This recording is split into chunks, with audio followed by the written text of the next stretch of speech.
welcome back to the Real Trash podcast, where we talk about trashy subjects from disabilities. That's the biggest thing I talk about here on this podcast is about disabilities and how trashy people talk about it.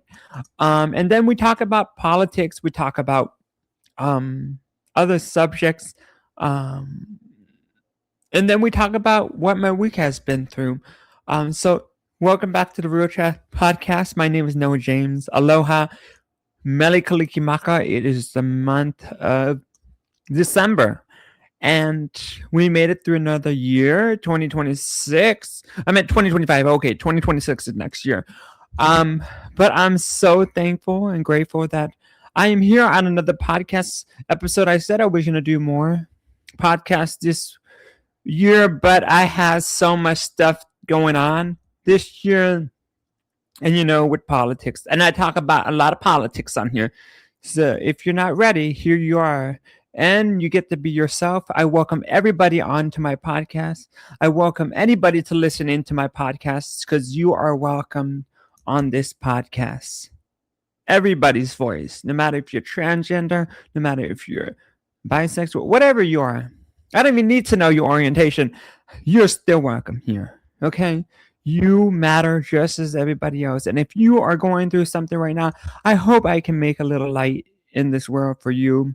As I say, I'm from Hawaii, Honolulu, Hawaii. And I was born and raised there. Moved here in 2008 to a different Arizona. And here I am in Arizona now. And so here we are. If you hear a little noise, so aloha, because I am from Hawaii, and my biggest thing, like I said at the beginning, is that I talk about disabilities on here, and that is my biggest thing, and that's my goal. A goal is to be able to talk about this stuff and trashy subjects from whatever subject is, from disabilities, maybe even from women subjects too, because I'm a very big person on supporting women, and they can have the bigger roles too, just like people with disabilities. But I know that women have to stand up first before, in disabilities, people have to stand up too. So that is I'm so excited to be with you guys, and thank you for watching me on another episode of the Real Trash podcast. And I think we're in year 2 of the Real Pod. Yeah, this is the Real Trash podcast. This is our second year on it. So I'm so excited or it might be 1 year or 2 years. I think it's 2 years. I can't remember. But so we are going to read something about, and we know about Nazi Germany. If you don't know about them, that this happened before I was born. But this Nazism was a big cult back in the day, but they killed about 6 million Jews or 8 million Jews. It's one of those high numbers. Let me get this correct. How many? Let me see. Let's see. How many Jews killed in Hollow? Let's see. So about 6 million Jews were murdered during the Holocaust. And, this Commander Hitler thought it was okay to do it. To kill just because you were Jewish. And if you weren't Jewish, and if you were Jewish, you didn't belong. You got sent to a concentration camp. And so we are going to talk about this because now that we have a president in the White House that's very just like Hitler, but I think people don't realize that, and people will bow down to him. And they do, and they think it's okay. And I guess because they think that the government's going to stay like that forever. So no, but we are going to get into this book, and that's why I named it this, The Nazis, because we, on the course of the next few podcast episodes, and I don't know how long it's going to go, because it takes about 442 pages long to get through. We are going to be talking about this book, and the book talks about a psychology. And I hope that you guys watch the movie, because I just watched the movie I think on Thanksgiving, yes, and it's called the Nuremberg Trial, and he's a psych psychiatrist, and he's the only one that got granted access to all of the top leaders, the regime of the people that created this horrendous thing that happened to kill 6 million Jews, and they were still in the moment, and they don't forget that Hitler is their king, and so here we are. This psychiatrist has to figure out what is wrong with the Nazis. How can we put them on trial for what they have done? Because they think that they can get away with the law after killing 6 million Jews, and now they're captured in trying to get into trial. So we are going to talk about this book, and we're going to read about the book, and I hope you go along with this with me. It's about 442 pages, and I just started it, so we are going to start it together. I've read a few pages before I started this podcast, but I'm so excited that we get to talk about this. And sorry if everybody's up in the back. My mom and my sister in the back, and my other sisters in the back. But yeah. So let's get into the book, and I'm not going to talk about this book until I am done with the 442 pages. So then you guys can go read it or whatever, go find it. And this was published in, first printing was 1961. Second printing was 1961. And the third printing was 1961. So March, May. So here we go. Acknowledgement. I am indebted to Colonel B.C. Andress, prison commandant, and Dr. Douglas M. Kelly. Prison, that's his name, Dr. Douglas M. Kelly. And what's the crazy thing about this is he was telling people about this in America too. And the Americans did not want this to be spread. It was offensive that this could be happening in America, which it did happen too. There was Nazism in America, but I know it's still going on today. And I mean, I've seen somebody in a U-Haul come out of a U-Haul and have a flag and march on the street and thought it was okay to have the Nazi flag out. I just saw that this year in the news, and this is not okay. This is not okay. We're supposed to be done with this. But no, people still, like it's never going to go away. People still on this regime. So Douglas M. Kelly kind of killed himself after 28, something like that. A few years later after he did this trial and got to see, because nobody believed him. He couldn't sell his book. He couldn't do it. Nobody believed that it's true, that he helped them get on trial, and he helped solve and be able to talk to these Nazis that nobody believed, And so I'm so sad that I'm sorry that happened to him, because that should have never happened to him. And I hope he gets his recognition. So Dr. Douglas M. Kelly, prison psychiatrist, for the first 2 months for facilitating my assignment to the Nuremberg jail with free access to all the prisoners from the very beginning of my stay there. I also wish to express gratitude for the encouragement and stimulation discussions afforded by my association with Dr. Leon and Goldson, prison psychiatrist, during most of the trial.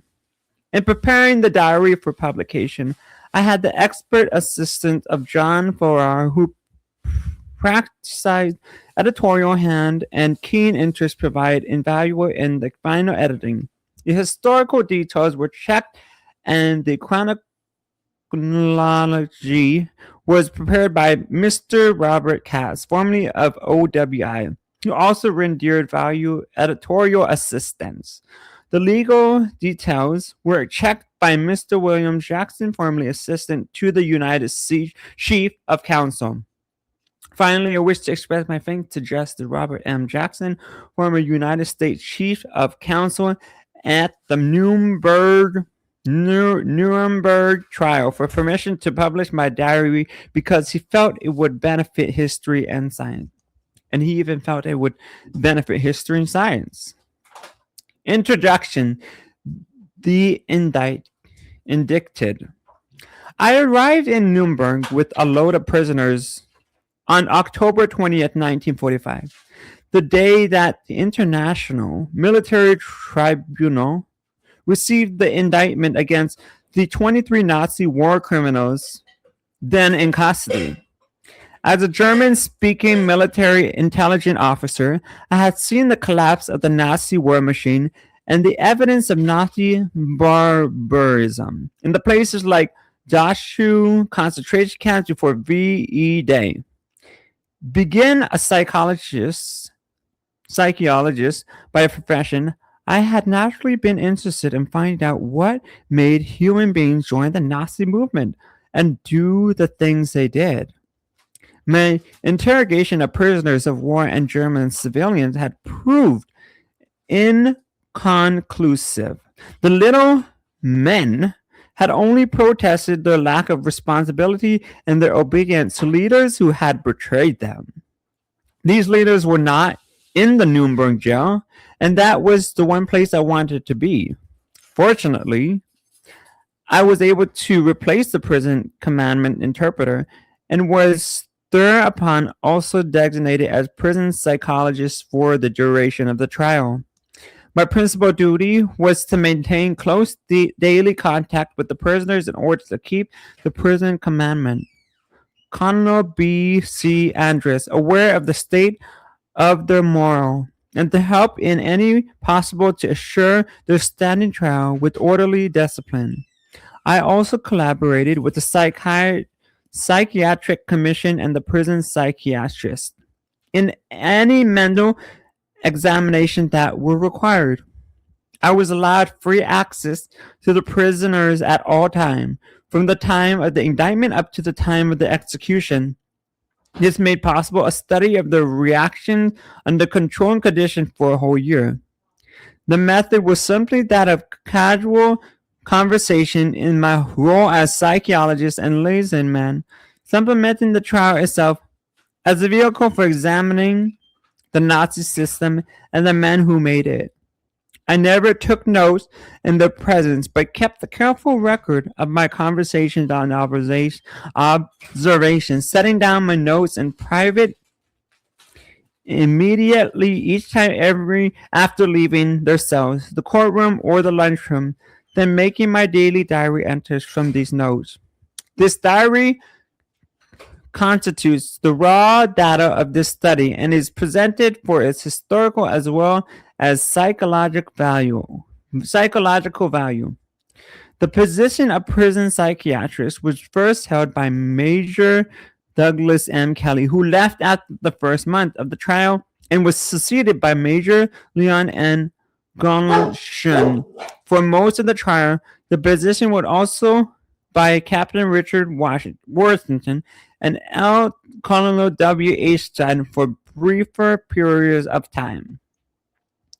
As one might expect, a good deal of Nazis' conversation was consumed in a rationalized self-justification and recrimination. But even in thus protesting too much, and by being more frank in their opinions about each other than about themselves, they inevitably revealed their personalities and motives. Indeed, for the most part, they were more than eager to express themselves to a psychologist and the only American officer on the prison staff, except for the chaplains, who could speak German. I refrained from embroidering the data with too much psychological speculation, leaving to later collaborative studies which would be more comprehensive and objective than my own immediate reactions could possibly be. During the month that intervened between the indictment and the beginning of the trial, the Nazi leaders went in solitary confinement. I used this period to establish my personal contact with the prisoners, getting reactions to the indictment and administering psychological tests. For them, it served as a relief from their isolation. For me, it served as an introduction to the Nazi leaders as individuals. The study of this period will therefore be presented informally in this introductory chapter rather than in chronological sequence. Reactions to the indictment. The reaction to the indictment were soon crystallized. I asked each of the defendants to autograph my copy of the indictment with a brief statement giving his opinion of it. The first spontaneous reactions, as quoted below, will introduce the main characters. Hermann Göring, Rich Marshall, and Luftwaffe chief president of the Riksdag, plenipotentiary of the 4-year plan, etc., wrote his favorite clinical formula. The victor will always be the judge, and the vanquished the accused. Then there's Joachim von Ribbentrop, foreign minister, made the evasive statement: the indictment is directed against the wrong people. He wanted to add, we were all under Hitler's shadow, but contagiously refrained from putting it in writing. Rudolf Hess, having been in the state of total amnesia since his arrival from England, could only write in English. I can't remember. Ernst Kaltenbrunner, chief of Himmler's security headquarters, including the Gestapo and SD, posted his formal innocence. I do not feel guilty of any war crimes. I have only done my duty as an intelligence organ, and I refuse to serve as an ersatz to Himmler. Alfred Rosenberg, chief Nazi philosopher and Reichsminister for the Eastern Occupied Territory, also declared his innocent intentions. I must reject an indictment for conspiracy. The anti-Semitic movement was only protective. Hans Frank Hitler lawyer and the later Governor General of occupied Poland reflected his recent religious conversion. I regard this trial as a God-willed world court, destined to examine and put an end to the terrible era of suffering under Adolf Hitler. Wilhelm Frick, Minister of the Interior, gave his legalistic reaction. The whole indictment rests on the assumption of a vicious conspiracy. Hold up. Sorry, this is my dog, and somebody's dog, and it's barking. Red Moss. Yeah, but he's still barking, so I'll be right back. Sorry, we have to pause real fast.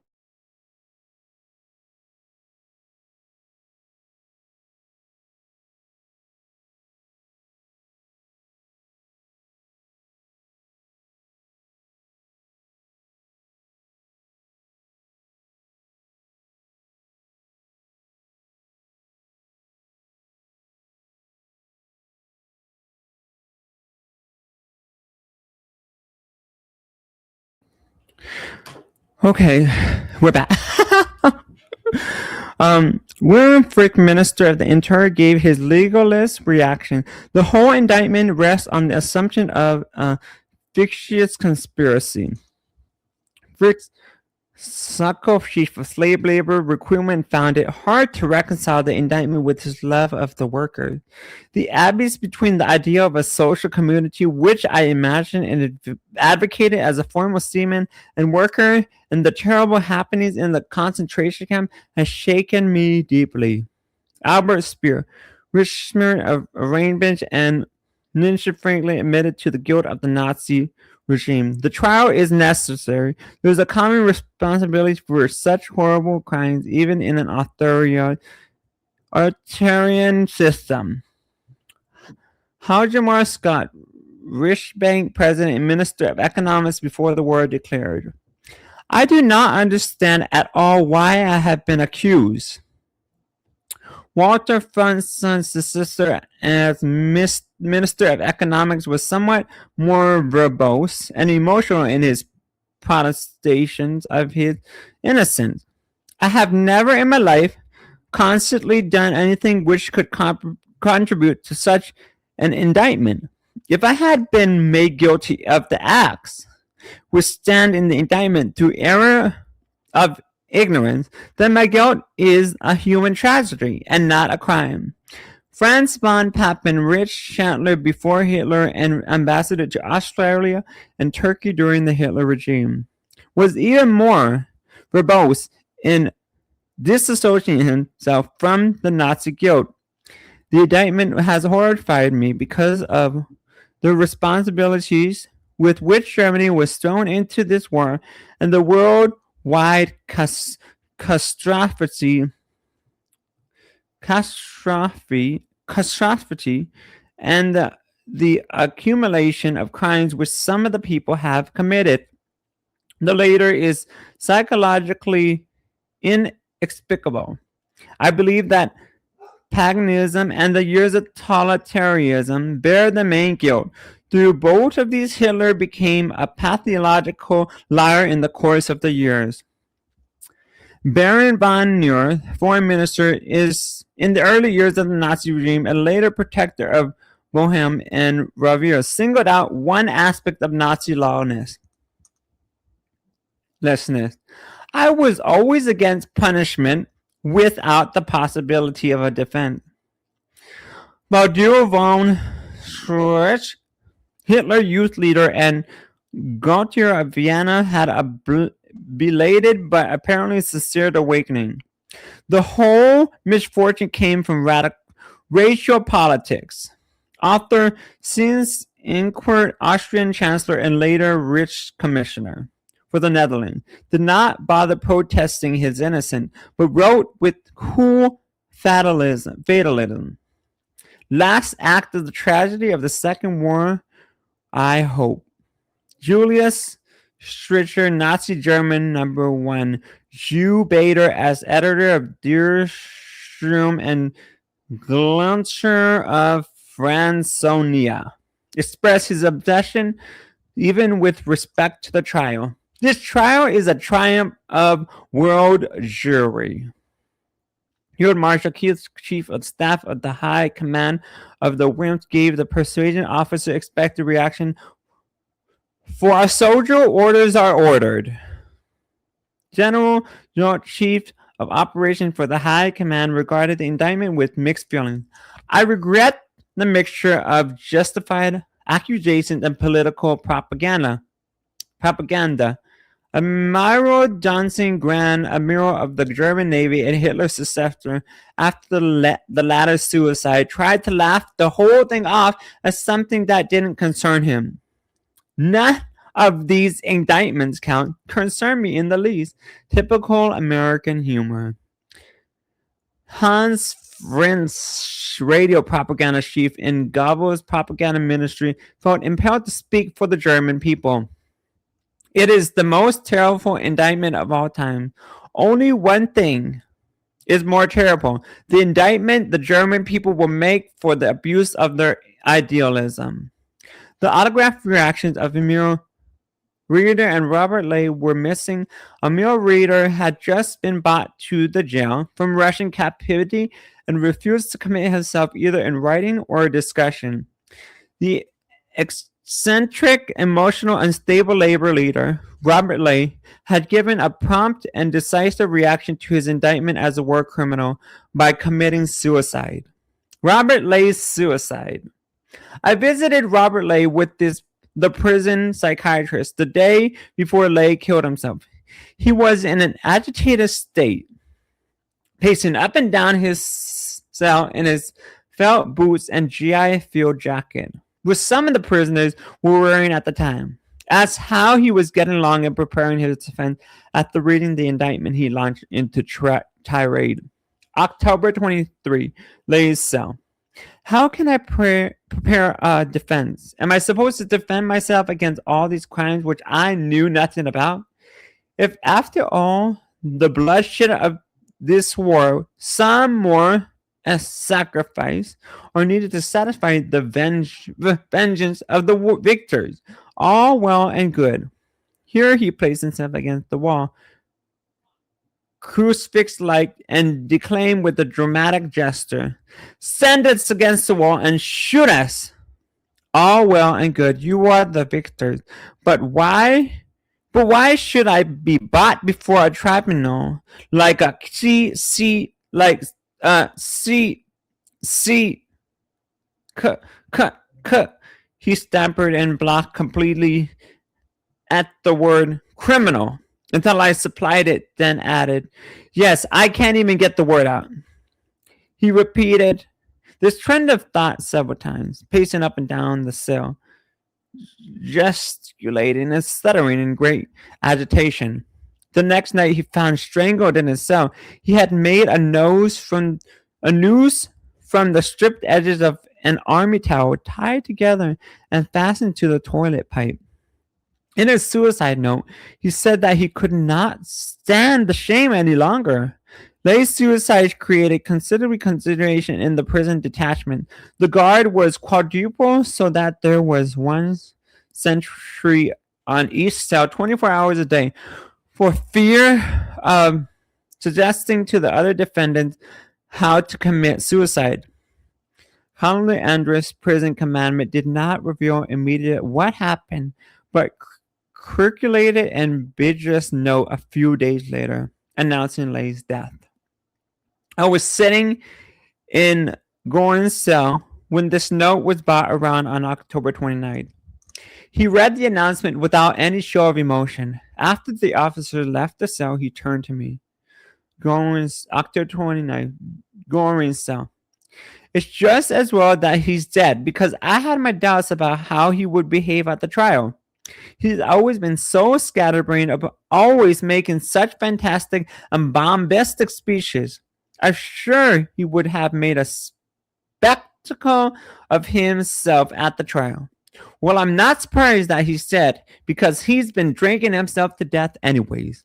Similar attitudes were expressed by the other defendants. The only one who seemed to mourn Robert Lay's passing at all was the vulgar fanatic, Julius Streicher, the eccentric labor leader who had forced German workers to subscribe to Streicher Journal, Der Stürmer, had been the only one who had seen fit to associate with Streicher during their previous internment in model prison camp. However, Streicher thought it was cowardly of Lay to commit suicide and leave behind a political testament, calling the Nazis an anti-Semitic policy a big mistake.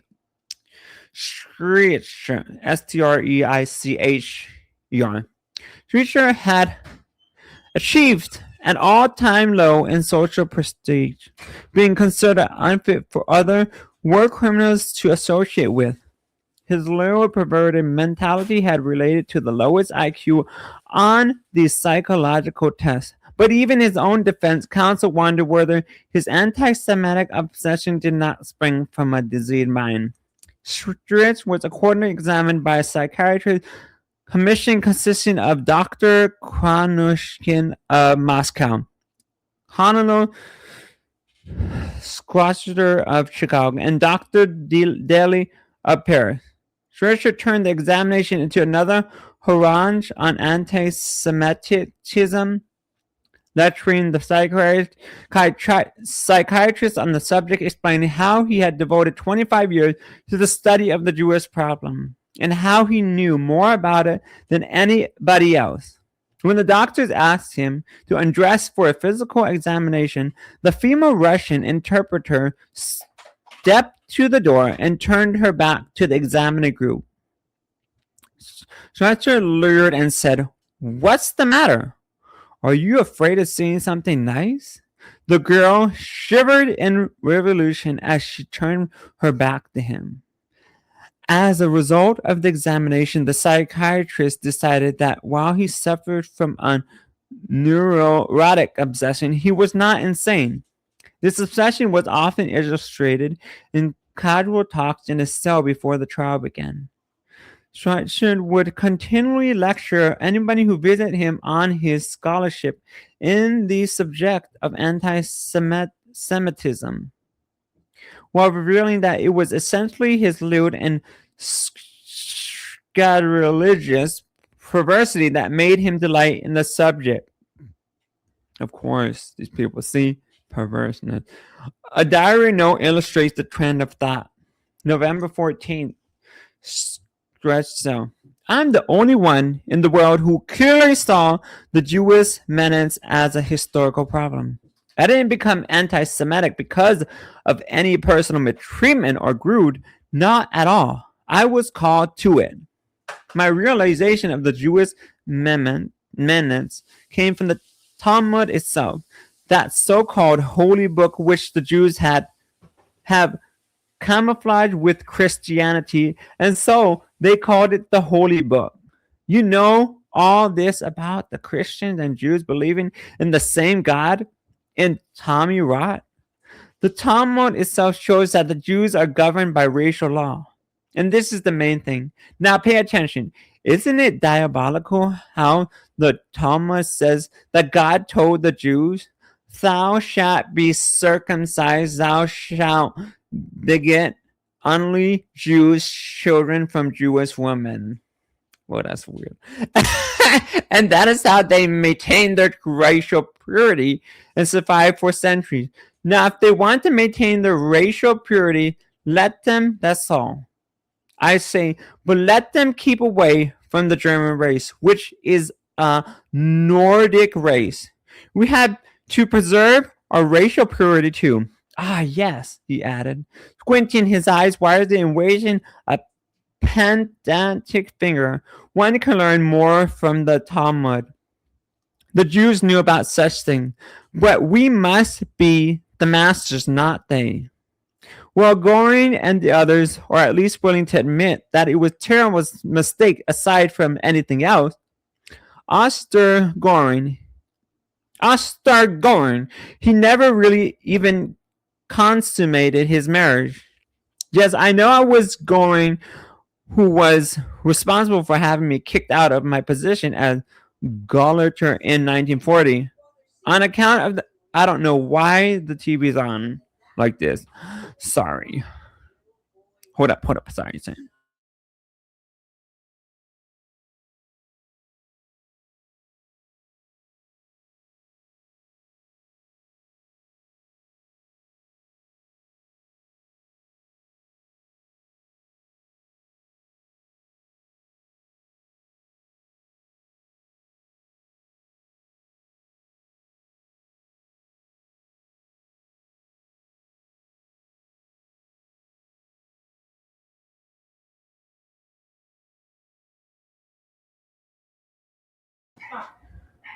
Gosh, I'm sorry. I'm just, I don't know how many. Oh, we're at 33 minutes. So let's go a little bit longer and then we'll finish this one and then we will wrap it up and go to another one because people just like to interrupt things and they just do things because they have nothing else to do. Like I said, they wouldn't listen to this, but they'll listen to things. This is so important, but they'll go listen to something else that this is something that was critical in life, and this is not something that should ever happen, but it did. And so some people in my house, they just don't. They want to ignore it instead of facing the facts that this happened, and maybe it's real, and that's great that you may think it's in the past, but it still happens today. But not killing the Jews, but people want to still do it, even though they're trying to keep it a secret.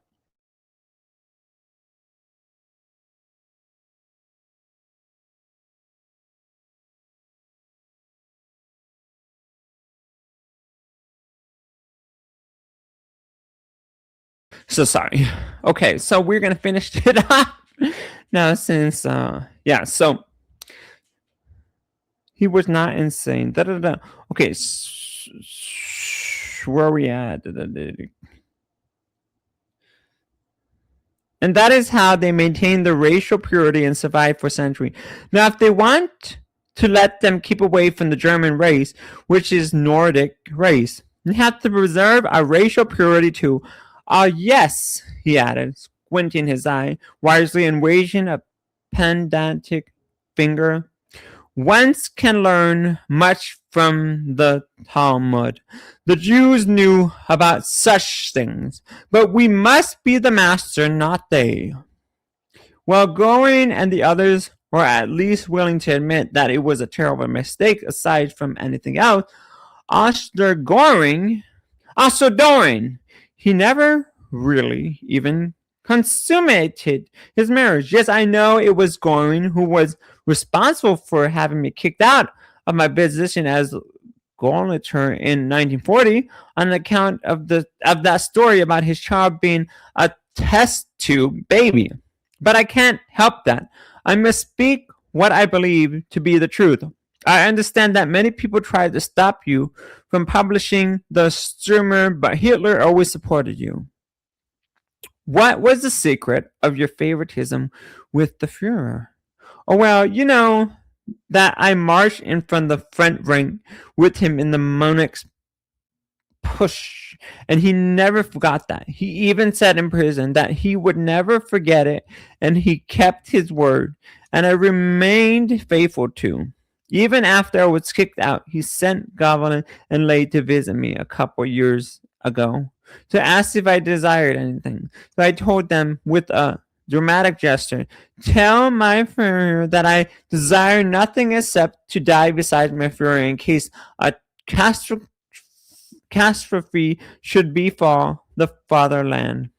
Schweitzer held the pose for a moment, then added, "And that impressed him to the end." You know what? Let's go into one more. This is messed up. Now we're going to go into Hess. I guess, like I said, we introduced them in the beginning, so all these other personages, we're going to read them all. The chief candidate, so now it's Hess. The chief candidate for mental examination was Rudolf Hess Hitler, deputy as Nazi party leader, whose mysterious flight to England in 1941 had created a sensation. He had recently come to Nuremberg jail from England in a state of total amnesia. Among his belongings were small packages of food, samples which he had wrapped and sealed and labeled in England during a period of a paranoid delusion concerning food poisoning. He sat in his cell all day in a state of apathetic absent-mindedness, unable to give the slightest inkling of familiarity with any subject mentioned out at the past, including the flight to England. Occasionally, he would seem to be deliberately suppressing a recollection that flickered through his clouded mind. But there was little doubt in our mind that he was essentially in a state of complete amnesia. When confronted by Göring and von Bippen, he failed to recognize either of them. When he shown a Nazi film, including his own picture, he likewise showed no reaction. He had to be kept handcuffed on his walks in the exercise yard because of his suicide attempt in England. The psychological tests I gave him in his cell showed a severely limited mentality. Although he was slightly above average in his intelligence, the reactions were typical of the hysterical personality.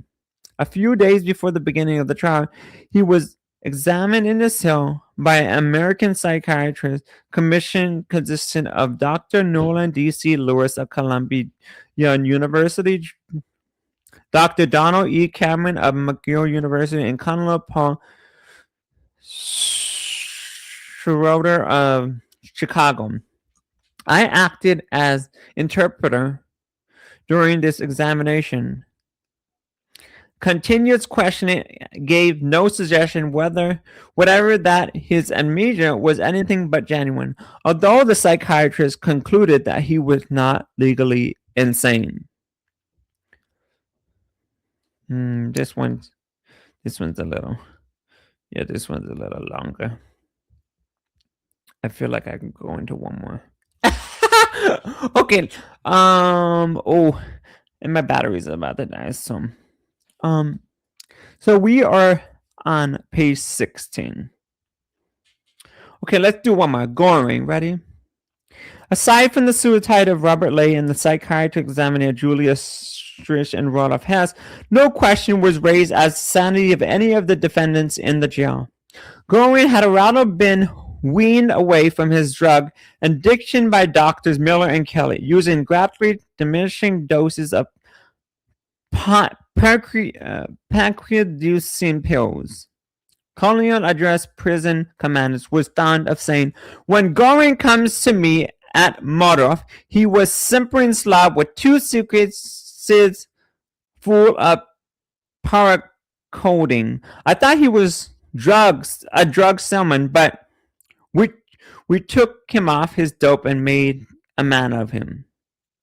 In a conversation in his cell, Goring tried to give the impression of a jovial realist who had played for big stakes and lost, and was taking it all like a good sport. Any question of guilt was adequately covered by his cynical attitude toward the justice of the victors. He had abundant rationalization for the conduct of the war. His alleged ignorance of atrocities, the guilt of the Allies, and a ready humor which was always calculated to give the impression that such an amiable character could have meant no harm. Nevertheless, he could not conceal a pathological egotism and inability to stand anything but flattering and admiration for his leadership, while freely expressing scorn for other Nazi leaders. October 29, Goring cell. After commenting on Robert Lay's suicide, I hope Ribbentrop doesn't break down. I'm not afraid of the soldiers. They'll behave themselves. But Hess, he's insane. He's been insane for a long time. We knew it when he flew to England. Do you think Hitler would have sent the third man in the rich on such a lone mission to England without the slightest preparation? Hitler really blew up when he found out. Do you think it was pleasure for us to have to state publicly that one of our leading figures was crazy? If we had really wanted to deal with the British, there were reliable, problematic channels to neutral countries. My own connection with England was such that I could have arranged in within 40 hours. No Hess took off without a word, without papers, without anything. Just left a crazy note behind. In discussing Hitler, I remarked, the people now say that it's too bad that the assassination attempt on July 20th last year didn't succeed. They seem pretty delusioned about the Nazi leadership. This reference to the German people really irritated him. Never mind what the people say now. That is one thing that doesn't interest me a damn bit. I know what they said before. I know how they cheered and praised us when things were going well. I know too much about people. Goring cell. November 11th. As far as the trial is concerned, Goring said, it's just a cut and dry political affair. I'm prepared for the consequences. I have no doubt the press will play a bigger part in the decision than the judges. And I'm sure that the Russians and French judges at least already have their instructions. I can answer for anything I've done and can't answer for anything I haven't done. But the victors are the judges. I know what in the store for me. I'm even writing my farewell letter to my wife today. I'm sorry to see Ribbentrop breaking down. If I had been foreign minister, I would simply say, this was my foreign policy and I stick to it. As foreign minister of the sovereign German state, that was strictly my business and my right. If you want to put me on trial for it, go ahead. You've got the power. You're the victors. But I will stick to my guns. I hate to see him wavering like this, excusing himself with endless marmorata and verbose explanation. I have nothing against him personally, but I never did think much of him as foreign minister.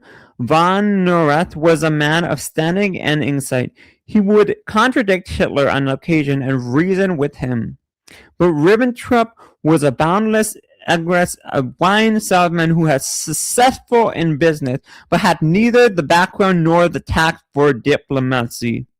I tried to advise Hitler to remove him for two reasons. First of all, he was persona non grata with the British, and even Hitler wanted to keep a good term with the British. They disliked Ribbentrop because that stupid tacticalness. He had hardly gotten off the train when he went on his mission to London before he started giving them expert advice on controlling the balance of power against Russia. Completely insensitive to the fact that the British considered themselves the experts on power politics and were trying to give us advice on protecting ourselves in the East. Then to give us advice on protecting ourselves in the East. And when he presented to the king, he greeted him with the Heil Hitler salute, which the British, of course, regarded as an insult to the crowd. I was able to make Hitler see that point. Suppose Russia sent a goodwill ambassador to you, I said, and he came and greeted you with long live his first in the communist salute and laughed heartily. The second reason was that Ribbentrop didn't have the background for international diplomacy. Hitler was in no position to judge this because he had never traveled abroad himself. Just because the wine merchants Ribbentrop associated what happened to include some English count, Hitler thought he had a man with connections. I told Hitler that if he wanted to have any dealings with England, he could do much better through my connection with Lord Halifax, for example. But in spite of his ignorance, Ribbentrop was as arrogant as a peacock about his position. Just imagine at the time of signing of the Axis Pact with Japan and Italy, with the new reals and all that he wanted me, the second man in the rich, to stand behind him in approval. Can you imagine the gall? I told him that if I did pose with him, I wouldn't sit down and he could stand behind me. But I didn't want to be in altogether because I hadn't read the pact yet and might take exception to it later on. Only to find that yet and might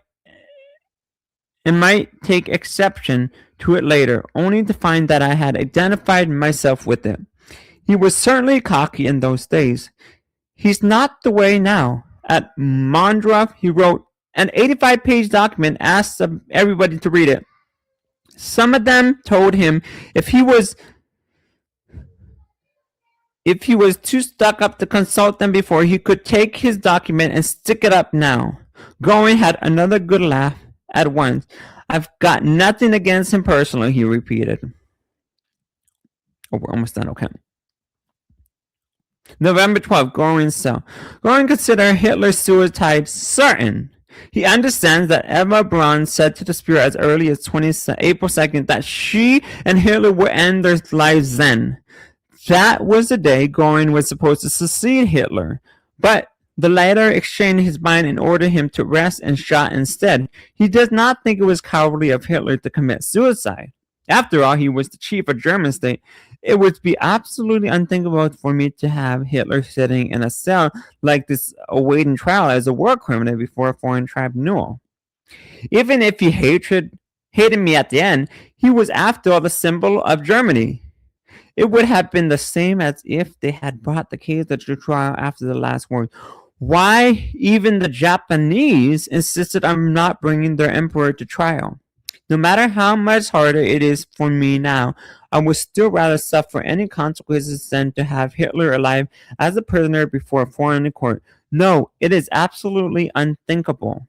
But with Himmler, it is a different story. He should at least have stood up to answer for himself and his sovereignness.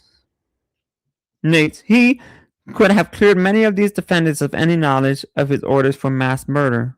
I'll never understand how he could have done all those things and gotten away with it. Didn't you hear about the atrocities that the whole world knew about? I asked. Oh, one heard lots of rumors, but naturally one didn't believe those things. But some of those SS generals who had to carry out those orders must have known all about it. How could they reconcile that with their own consciences? I can't understand it. One more. November 15th, going so. I administered the intelligence test in his cell. He was in a slightly depressed mood when I came in, but livened up after a few minutes conversation. He reacted with keen interest to the challenge of intelligence test, and by the end of the first subtest memory span, he was acting like a bright and egoistic schoolboy, anxious to show off before the teacher. He chuckled with glee as I showed surprise at his accomplishment at the increasingly difficult digit series. He sapped his slides and patted his bed impatiently when he failed on a forward, nine forward, and seven backward, and pleaded for a third, and a 14th try at it. Oh, how come? Oh, come on, give me another crack at it. I can do it. When he finally succeeded, to my express amazement, he could hardly contain himself for joy and swelled with pride. This pattern of rapport was maintained throughout the entire test. The examiner encouraging him with remarks of how few people are able to do the next problem, and Goring responding like a show of schoolboy. Goring was given to understand that he had the highest rating so far. He decided the American psychologist really had something there. The method is good, much better than the stuff our psychologists were fooling around with. Maybe you should have become an academic instead of a politician, I suggested. Perhaps I'm convinced that I would have done better than the average man no matter what I went into. But you can't fathom your fate. It depends on such little things. For instance, the little thing that prevented me from becoming a Freemason. I had a date to meet some friends, joined the Freemasons in 1919. While waiting for them, I saw a pretty blonde pass by, and I picked her up. When I just never did get around to joining the Freemason. If I hadn't picked up that blonde that day, it wouldn't have been impossible for me to get into the party. I wouldn't be here today. So this is where we're going to stop today. So thank you for being on this episode with me, and we will catch up on the next episode of the Real Trash Podcast, where we will get on to the next episode of this story. Right now we're on page 20, so out of 430 pages. So thank you for being here, and always be yourself, and always watch out for the Nazis out there, because they're out there always. And please don't be a Nazi. Okay, see you on the next podcast, the next episode of our book. Bye. See you later. Bye bye.